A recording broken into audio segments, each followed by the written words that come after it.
राजस्थान में बिपरजॉय का असर। जेसीटीएसएल प्रबंधन ने जारी की एडवाइजरी। लो फ्लोर के बस संचालक और परिचालकों को निर्देश दिया है। भारी पेड़ों के नीचे बस खड़ी नहीं करने के निर्देश दिए हैं।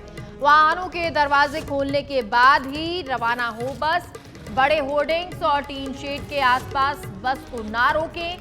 बिजली के खंभे के साथ ही ट्रांसफार्मर से दूरी रखने के भी निर्देश दिए हैं। 18 जून तक ये एडवाइजरी जारी रहेगी। तो ये एडवाइजरी जारी की गई है जिसके तहत बसेस को क्या कुछ ध्यान रखना है, किस तरह ड्राइवर को ध्यान रखना है, वो जानकारी एडवाइजरी के माध्यम से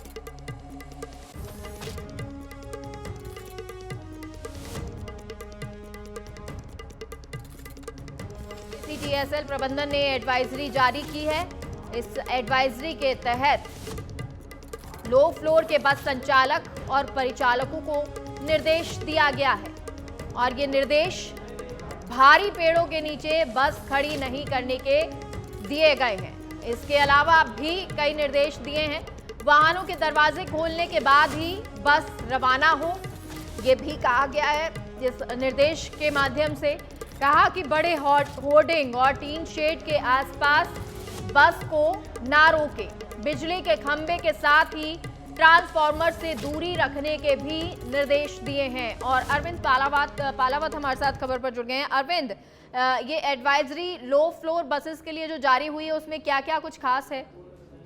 बिल्कुल, देखिए, लो फ्लोर बसों के लिए एडवाइजरी है वो यहाँ पर जारी की गई है। उसका मेन मकसद है कि बिपरजॉय जो है वो राजस्थान में दस्तक दे चुका है और कई अन्य राज्यों के जब हालात सामने आ रहे हैं तो उनको देखते हुए जेसीटीएसएल प्रबंधन की ओर से एक एडवाइजरी है वो तमाम जो ड्राइवर्स हैं, कंडक्टर्स हैं, उनको यहाँ पर जारी की गई है। और उसमें कहा गया है कि किन किन बातों का ध्यान है वो सभी ड्राइवर्स को रखना चाहिए, क्योंकि देखिए जयपुर में सार्वजनिक परिवहन की जो व्यवस्था है वो काफी कमजोर हो चुकी है और ऐसी स्थिति में सैकड़ों की संख्या में जो यात्री हैं वो एक एक बस में सफर करते हैं और इसके कारण कई बार हमने ये देखा है कि जो यात्री हैं वो गेट के बाहर तक भी लटकते रहते हैं और गाड़ियां चलती है। तो ऐसे में एक महत्वपूर्ण एडवाइस ये जारी की गई है कि बस को तभी चलाया जाएगा जब बस के अंदर तमाम जो सवारी हैं वो बैठ जाएंगे और उसके बाद में जो गेट है वो बंद कर दिए जाएंगे और उसके बाद बस चलेंगी।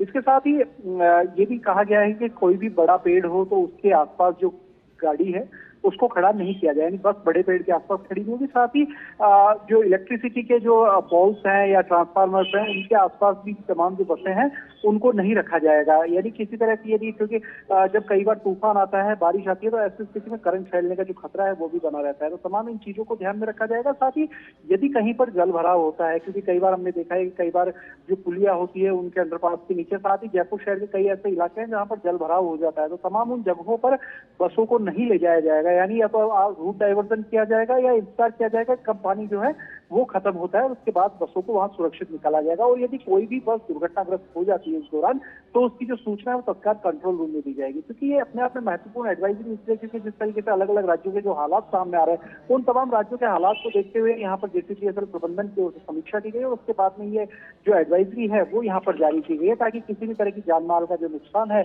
वो यहाँ पर ना हो। जी ठीक है अरविंद, बहुत बहुत शुक्रिया तमाम जानकारी के लिए।